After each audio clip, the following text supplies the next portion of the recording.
예, 그러면 현 시점에서의 투자 전략도 함께 세워보도록 하죠. 오늘은 와이즈경제연구소의 차영주 소장과 함께하도록 하겠습니다. 어서 오십시오. 안녕하십니까? 안녕하세요. 네. 저희가 앞에서 그 리포트 내용부터 한번 버무려서 질문을 드려보도록 하겠습니다. 혈장 치료제가 임상 시험에 돌입했다 뭐 이런 소식 네. 때문에 다시 한번 코로나19 관련한 뭐 치료제나 백신, 진단 키트 쪽으로 계속 이제 얘기가 나오고 있는데 좀 이렇게 된다 보면 약간 힘이 떨어졌었던 증시였는데 다시 한번 좀 붐업을 시킬 수 있을지에 대해서 좀 어떻게 보십니까?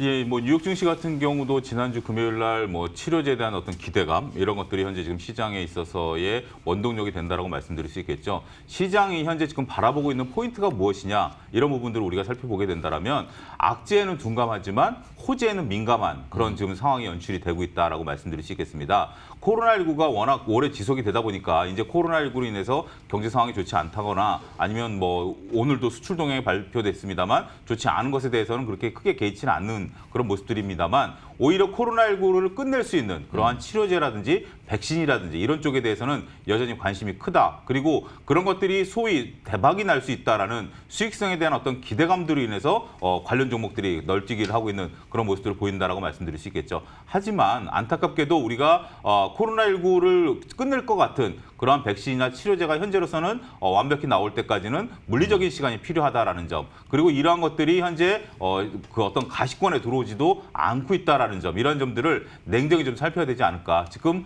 풍부한 유동성이 주식시장을 끌어올리고는 있습니다만 때로는 냉정하게 우리가 주위를 살필 그럴 필요도 있지 않겠는가 말씀드릴 수가 있겠습니다. 예, 그러면 현 시점에서 개인 투자자들은 포트 비중을 어떻게 옮겨야 될까에 대해서도 한번 여쭤보도록 할 텐데 물론 실전 투자에서는 딱 둘 중에 하나만 꼭 꼽아야 되는 거 아니고 그렇죠. 양쪽 다 갖고 있으면 되긴 합니다만은 일차적으로 봤을 때 코로나19 테마주들이 지금 움직인다 하더라도 장기적으로 코로나19가 좀 어느 정도 잠잠해지면 결과적으로 다시 전통 산업군이나 가치주가 가는 마당 아니겠습니까? 그럴 수 있어 보이긴 합니다. 그리고 오늘 같은 경우도 이제 그 풍부한 유동성들이 결국 언택트와 비언택을 구분짓고 있는 여실히 그런 모습을 보인다라고 말씀드릴 수 있겠죠. 네이버와 카카오가 주춤한 가운데 전통주라고 할 수 있는 조선주라든지 자동차 이런 것들이 오늘 굉장히 기염을 토하고 있는 그런 형국이다라고 말씀드릴 수 있겠죠. 하지만 말씀하셨다시피 시장을 지금 딱 무자르듯이 정확히 자를 수는 없다 이렇게 말씀드릴 수 있겠습니다. 어떤 것을 갖고 있는지는 투자자분들의 자유의사인데요. 하지만 우리가 이렇게 생각을 해보셔야죠. 주가라는 게 결국 기업의 실적에다가 그러니까 실적인 EPS에다가 PER을 얼마만큼 부여해 주느냐 이런 것이 주가의 공식이죠. 네. 현재 지금 PER이 상당히 높아져 있는 상황이죠. 앞으로 코로나19 이후에 그리고 코로나19로 인해서 수익을 볼 수 있는 종목들에 대해서 PER이 상당히 높아져 있는데 이런 것들을 뒷받침해 줄 수 있는 게 가을쯤 되면 EPS가 올라와서 결국 주가가 인정이 될 것이다라는 부분들인데 EPS가 올라오는 종목들이 비록 올라올 수 있는 종목이 한정돼 있고 그런 쪽은 언택트 관련주들이 한정돼 있다라는 겁니다. 따라서 여전히 지금 현재 언택트 관련주들이 좀 오늘 같은 경우 조정을 좀 받고는 있습니다만 여전히 우리가 관심을 가져야 될 쪽은 언택트 쪽이 아니겠는가. 결국 중후장대 산업 같은 경우는 EPS 증가율 속도가 상당히 더디고 어떻게 보면 감익되는 요소들이 있기 때문에 냉정하게 주가 공식을 놓고 본다라면 기대만 갖고 비언택트 쪽으로 가기에는 좀 다소 무리가 있지 않겠는가. 그렇게 말씀드릴 수가 있겠습니다. 그러면 언택트에 대해서 얘기해 주신 김에 네이버와 카카오 질문을 추가로 드려보도록 할 텐데 오늘 약간 조정을 받고 있긴 그렇죠. 합니다만은 예. 위치상으로는 굉장히 높단 말이죠. 맞습니다. 여기에 대한 부담감으로 좀 기다려야 될까 아니면 오늘에 어쨌거나 조정이 나왔으니 들어갈 수 있을까가 저의 첫 번째 질문이고 예. 두 번째 그 PER 얘기해 주셨으니까 하는 말인데 카카오는 PER이 엄청 높고 맞습니다. 네이버는 그래도 업종 어느 정도 평균 정도 됩니다. 예. 그러면 둘 중에 하나를 꼽는다면 어떤 게 더 매력적일까? 이 두 가지 질문 어떻게 보십니까? 둘 다 상당히 곤혹스러운 질문인데요. 그래도 투자자분들께서 가장 듣고 싶어 하시는 그러한 질문들이다라고 말씀드릴 수가 있겠죠. 먼저 현재 지금 자리를 놓고 본다라면 상당히 일단은 좀 쉬어갈 자리다. 우리가 현재 지금 카카오와 네이버 차트가 동일한 모습들을 보여주고 있습니다. 금요일 날 전환형 모양, 그러니까 봉에 위아래 꼬리가 달린 모습들을 보여주고 있고 거래량이 6월 1일 이후에 최대 거래량을 기록했다라는 거죠. 따라서 우리가 차트의 ABC를 보게 된다라면 고점에서 전환형의 대량 거래는 매도다. 이거는 뭐 차트의 ABC죠. 따라서 그러한 모습, 우리가 카카오와 네이버의 스토리텔링을 제외하고 차트만 냉정히 놓고 본다라면 조정폭이 나와야 될 시점에 오늘 조정이 나오고 있다라는 거죠.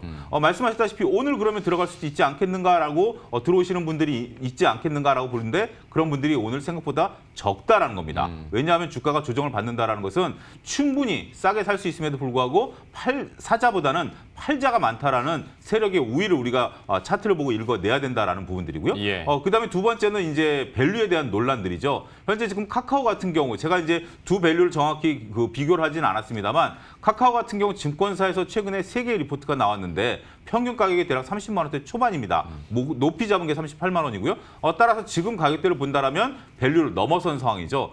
따라서 카카오 같은 경우는 물론 카카오 페이지라든지 뭐 이런 쪽들에 대한 IPO의 기대감, 카카오 뱅크라든지 이런 것들로 인해서 높은 밸류를 좀 줄 수 있는 부분들이고 네이버 같은 경우 현실적인 밸류를 줄 수밖에 없는 그런 부분들이다라고 말씀드릴 수 있겠죠. 따라서 둘 다 높은 밸류를 받을 수 있는 부분에 대해서는 인정을 한다. 특히 네이버 같은 경우는 그 수익원이 광고 수익이 주된 수입입니다만 카카오 같은 경우는 자회사 실적들이 높기 때문에 다소 높은 밸류를 PEG상 줄 수 있다. PER상으로 높지만 PEG상으로는 그렇게 높지 않다. 이렇게 본다라면 향후에 추가적인 상승 여력은 열려 있다. 하지만 단기적으로 봤을 때는 수급이 일단 한번 차익 매물을 소화해내야만 갈 수 있다. 이렇게 좀 정리를 해드릴 수가 있겠습니다. 그럼 결국 앞에서 포인트 짚어주신 것처럼 3분기에 EPS가 얼마나 선방을 해주느냐에 따라서 좀 새로운 PEG 얘기도 해주셨고 그렇죠. 예, 어떻게 좀 재산정이 되는지에 따라서 좀 두 종목의 매력도는 약간 3분기에 차이가 날 수도 있겠습니다. 언택트 함께 살펴봤고 이번 주에는 주초에 당연히 시장에서 가장 집중하는 것이 한국판 뉴딜 그리고 그렇습니다. 그린 뉴딜 쪽일 예. 것 같은데 여기에 대한 투자 힌트는 어떻게 갖고 계십니까? 일단은 내일 대통령께서 직접 발표하신다라고 하니 오늘 일정이 일단은 끝난 이후에 내일 원래 오늘 발표가 예정돼 있었죠. 하지만 이제 내일로 미뤄진 상황인데 대통령께서 직접 챙기는다라는 그런 어떤 의사 표시도 되고 있는 거죠. 네. 따라서 정부 정책의 수혜주에 따라서 주가가 급등락을 보일 가능성에 대해서 충분히 있다. 오늘 같은 경우도 이제 뭐 OCI라든지 이런 것들이 올라가고 있는 것들이 그런 것들에 대한 어떤 기대감이다라고 말씀드릴 수 있겠고 지금은 우리가 정부가 재정 정책을 펼쳐야 되는 거죠. GDP에 대한 공식들을 보게 된다면 민간 소비, 기업 소비, 정부 소비인데 현재 지금 민간과 기업들이 소비를 못하고 있죠. 따라서 정부가 대규모 SOC 투자를 통해서 그리고 뉴딜 정책을 통해서 이렇게 소비를 통해서 GDP를 올리겠다라는 부분들입니다. 하지만 지금 현재 그런 부분들이 그린 뉴딜로서 일단은 명명이 되는 것 같고 얘기가 나오고는 있습니다만 아직 구체적인 실체가 다소 미흡하다라는 것이 조금 투자자분들이 적극 투자하기에는 조금 어폐가 있다. 그리고 그런 것들이 올 하반기 정도 돼야 각 기업들의 어떤 전체적인 이익 개선 속도라든지 이익 개선 그 내용들이 드러날 것으로 보여집니다. 1차적으로 저는 선반영됐다. 예. 어느 정도 그린 뉴딜이라든지 뉴딜 정책이라든지 이런 것들이 얘기가 나옴으로써 대충 올라갈 수 있는 종목들은 한 차례 수익을 냈다. 그다음에 두 번째 주식시장이 그렇습니다. 기대감으로 한 차례 올라가고 조정을 받은 이후에 두 번째 올라갈 때는 진짜 수익이 나느냐 여부에 따라서 갈리기 때문에 소문에 사서 뉴스에 팔아라는 공식이 내일 아마 적용될 가능성이 높지 않겠는가 그렇게 좀 말씀드릴 수 있겠습니다. 그 답변 듣다가 깜짝 놀란 게 제가 질문 드리자마자 두 개 딱 단어를 써놨는데 실체하고 실적 반영이었거든요. 네, 근데 예. 두 가지에 대해서 다 얘기를 해주셔서 그러면 네. 그린 뉴딜 발표되기 전에 그린 뉴딜이 발표될 것이다라는 소식이 나오자마자 풍력, 태양력, 뭐 탈원전 그렇죠. 그리고 관련 인프라 뛰었지 않습니까? 네, 맞습니다. 근데 얘기해 주신 것처럼 실체는 없는데 여전히 시장에 관심은 있어요. 맞습니다. 관심 있는 투자자분들을 위해서 투자 전략이 될 수도 있고 조언이 될 수도 있을 것 같은데 한마디 그렇습니다. 해주시죠. 뭐 제가 투자를 하라 말아라 그러고 감히 건방지게 얘기할 수 있는 위치도 아닙니다. 그리고 풍부한 유동성이 있기 때문에 이 자금들 중에 일부는 트레이딩을 하려는 그런 자금들이 있죠. 이런 생각들도 하실 수가 있습니다. 한번 치고 빠지면 되지 않겠는가. 이런 게 관심 있을 때 치고 빠지는 게 되느냐 않겠느냐. 근데 이렇게 여러분들 판단하셔야 됩니다. 냉정하게 말씀드리면 가치 투자는 나와 같이 똑똑한 사람을 찾는 겁니다. 무슨 얘기인 거 아니? A라는 기업에 내가 가치를 먼저 발견했을 뿐이지만 B라는 사람도 우리 김용영 앵커 같은 경우도 이렇게 그 좋은 주식을 같이 발견했기 때문에 똑같이 똑똑한 사람들을 찾는 거죠.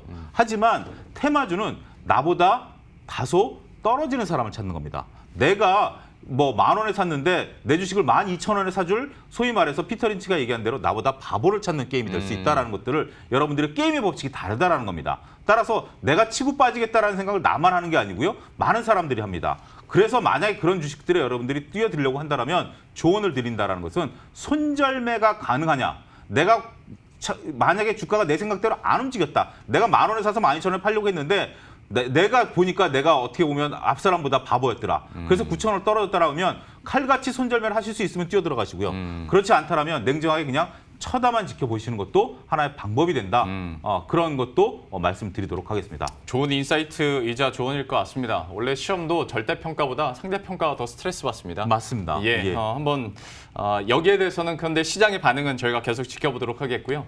리스크 부분도 한번 체크해봐야 될 것 같은데 당연히 트럼프 대통령의 입이고 대선 전까지는 이제 세력들을 결집시키기 위해서 중국 때리기는 어느 정도 네. 적정선에서는 계속 이뤄질 것 같은데 여기에 대한 리스크 비중은 어느 정도로 두고 계십니까? 정말 트럼프 대통령의 생각을 알 수 있으면 좋겠습니다. 근데 뭐 트럼프 대통령의 생각을 어느 누가 알겠습니다. 하지만 현재 지금 트럼프 대통령은 선거를 앞두고 있는 상황이죠. 따라서 트럼프 대통령의 모든 관심은 재선이 되겠죠. 만약에 트럼프 대통령이 어떠한 위대한 정책을 지금 펼친다라는 것은 쉽지 않은 상황이고 코로나19 때문에 또 더군다나 막혀 있는 상황이고 재선이 돼야만 어떤 정책을 펼칠 수 있지 이미 뭐 미국 같은 경우는 선거 전에 뛰어들지 않았습니까? 더군다나 지금 쫓기는 입장이죠. 바이든 후보보다 모든 대통령, 그러니까 대부분의 대통령들이 재선 가도에 있어서 이렇게 야당 후보에 뒤처진 적이 별로 없는데 트럼프 대통령이 바로 지금 그런 형국에 있다는 거죠. 그렇다면 트럼프 대통령이 치적으로 내세울 수 있는 것은 내가 중국을 잡았다라든지 아니면 내가 북한과 손을 잡으면서 평화협정을 맺었다라든지 이런 것들을 지금 치적을 내세울 가능성이 높다라는 거죠. 그렇게 된다면 계속해서 중국을 때릴 수밖에 없는 상황이고 중국 입장에서는 굳이 현재 서둘러서 맞받아칠 가능성은 없다라고 저는 보여집니다. 지금 중국의 반응이 전혀 나오고 있지 않은데 중국에서는 기다리면 된다라는 어떤 심정으로 버틸 가능성이 있기 때문에 더욱더 쫓기는 것은 트럼프 대통령일 거고요. 이런 것들을 시장이 모를 리 없기 때문에 지금 트럼프 대통령이 어떠한 액션을 취한다 하더라도 시장에서는 절 처음에 언급드렸다시피 악재에 대해서 반응하기보다는 오히려 현재 코로나19에 대한 치료제라든지 이런 호재 반응하는 정도가 더 크지 않겠는가. 따라서 시장에서 미치는 영향은 그렇게 크지 않을 수 있다. 저는 그렇게 말씀드리고 싶습니다. 알겠습니다. 또 미중 불확실성에 관련해서 시장의 영향력 어떨지 한번 얘기를 들어봤고요. 수급적인 측면도 체크해 보도록 할 텐데 뭐 개인들의 이런 적극적인 매수세는 큰 그림에서 봤을 때는 계속 이어지고 있고 그렇죠. 이 부분도 전망이 필요하겠지만 더 궁금한 것은 그래도 5월에 비해서 6월에 외국인의 순매도 규모가 많이 줄었고 맞습니다. 7월 들어서 특히 오늘은 외국인만 사는 그 네. 시점도 있었지 않습니까? 좀 개선된다고 봐야겠습니까? 일단은 지금 뭐 글로벌 투자 자금이 투자처를 못 찾고 있었던 그동안에는 어떻게 본다면 정신이 없었죠. 좀 당황스러웠기 때문에 결국 우리가 환율에 의해서 외국인들이 움직인 모습도 보여주지 않았고 외국인 투자자도 코로나19가 창궐하면서 결국 거리두기를 하면서 펀드 매니저들도 출근을 못했었던 상황이기 때문에 일단 그리고 코로나19가 어떻게 퍼질지 모르기 때문에 투자를 못했다라면 이제는 뭐 어떻게 해서라도 들어온 자금에 대해서 수익률을 내야 되기 때문에 서서히 국내에도 유입될 가능성은 있습니다. 하지만 개인 투자자분들께서 이제 어떻게 대응을 해야 되냐라는 부분들이죠. 여러분들 우리가 이제 그 고스톱을 칠 때 첫 행운이 끝까지 가지 않는다. 뭐 그런 비속어도 있지 않습니까? 첫 끝발이 끝발이다. 이런 뭐 속어도 있듯이 그런 것들이 초심자의 행운일 가능성이 높다라는 거죠.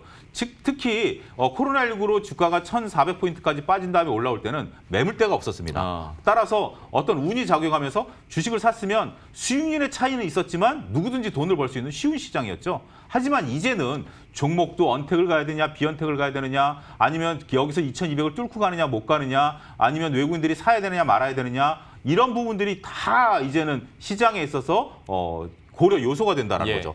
따라서 이제부터는 여러분들이 수익을 냈던 방식대로 그대로 기다리면 다시 올라가는 그런 장이 아니라 이제부터는 수익률을 차별화된다. 따라서 개인 투자자분들 입장에서는 개인 투자자들이 지금 연일 계속 사지만 주가가 2,200을 못 뚫는다는 것은 그만큼 개인 투자자들의 영향력이 이제는 작아졌다. 우리가 인정을 해야 되겠죠. 따라서 지금부터는 개인 투자자분들이 현금 비중을 좀 높이고 포트폴리오도 좀 구성을 해가면서 우리가 항상 이 머니투데이 방송에서 얘기했던 중요한 원칙들 이런 것들을 지켜가면서 여러분들이 투자를 하셔야지 그냥 사서 조금 기다리면 올라가겠지라는 것들은 이제는 시기가 지났다라는 것을 인정하셔야 될 것 같습니다. 그러면 이렇게 혼란스러울 때 뭐 투자 그러니까 종목을 고르는 방식 중에 하나가 돈이 어디로 가는지를 쫓아가는 거잖아요. 그렇습니다. 근데 말에 어폐가 있을 수는 있겠으나 그러면 개인 투자자들이 개인들의 유동성을 따라가야 될지 아니면 외국인이나 가끔씩은 기관이 사는 종목들이 튀는 네. 경우들이 지속적으로 좀 나타나니까 네.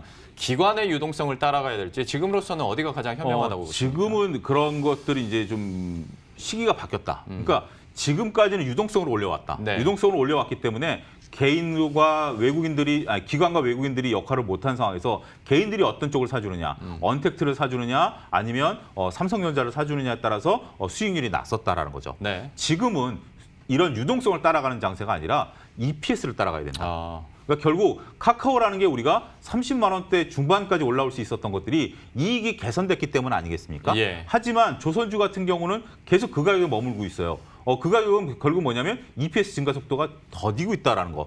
삼성전자도 어닝 서프라이즈가 낮긴 했습니다만 이미 그 정도 가치에 대한 가격대는 코로나19 이전의 가격이기 때문에 결국 그 정도에 대한 기대치는 있다라는 거죠. 따라서 지금은 외국인들이 들어올 것인가, 기관이 들어올 것인가, 개인이 많이 사는 것인가의 유동성에 대해서는 이미 힘이 다했다.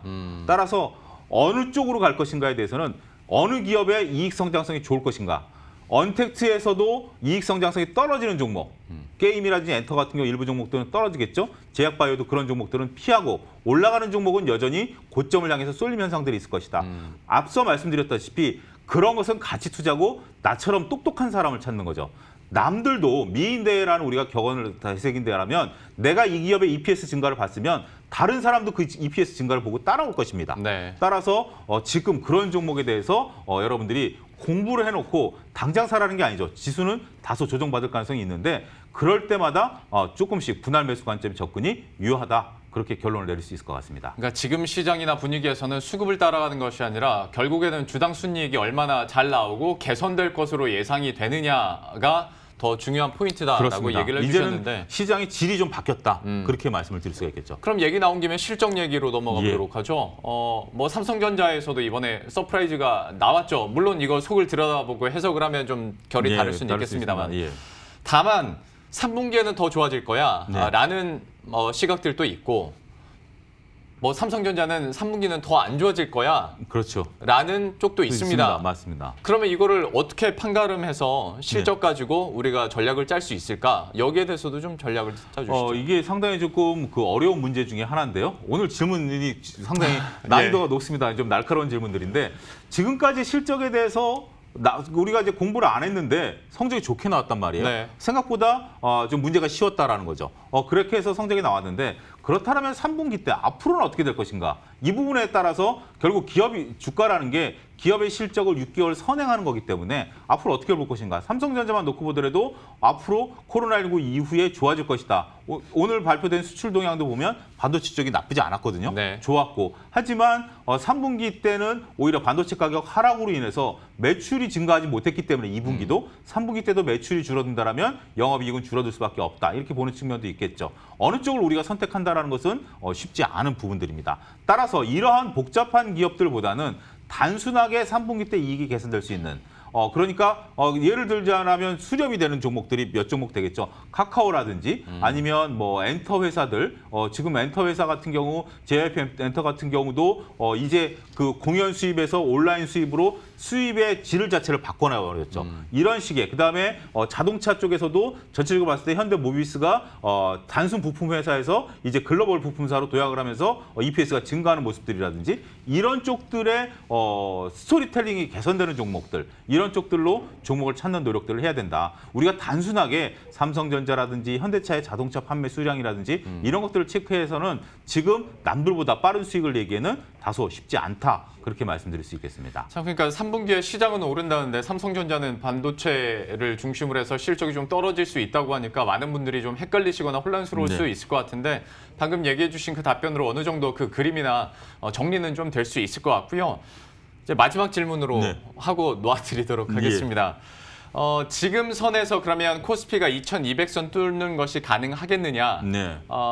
물론 탄력을 받으려면 뭐 수급적인 측면에서는 외국인도 돌아와 줘야 되고 뭔가 그렇죠. 확실한 모멘텀이 있어야 그 심리적인 구간대를 뛰어넘을 텐데 네. 여기에 대한 지수 전망은 어떻게 하십니까? 저는 일단 약간은 좀 쉬어갈 타이밍이지 않겠는가 그렇게 말씀드리고 싶습니다. 일단 지금 코로나19가 미국도 재확산, 어제 일본 같은 경우도 주말에는 그렇게 그 체크를 안 한다고 해요. 그럼에도 불구하고 네. 상당히 많은 숫자가 나왔기 때문에 코로나19가 단기간에 끝날 가능성은 없다. 그렇다면 우리가 생각했던 것보다 기업에 감익되는 그 기간이 좀 길어질 수 있다. 지금까지 유동성으로 올라온 것에 대해서 의외로 생각보다 좀 빨리 올라왔고 많은 투자자분들이 다행히도 이익을 거두신 것은 맞습니다. 하지만 지금 이제 이익을 좀 챙기고요. 현금 비중을 절대 수준 30% 내지 50%는 꼭 들고 가십사라고 말씀드릴 수 있겠습니다. 이제부터는 종목이 차별화되면서 우리가 과거 주식시장을 보게 된다면 버는 사람은 벌고 못 버는 사람 뭐 이게 대부분 좀 퍼센테이지로 보면 못 버는 사람이 더 많았죠. 이런 것들이 좀 높아진 것처럼 이젠 그런 시기가 왔다.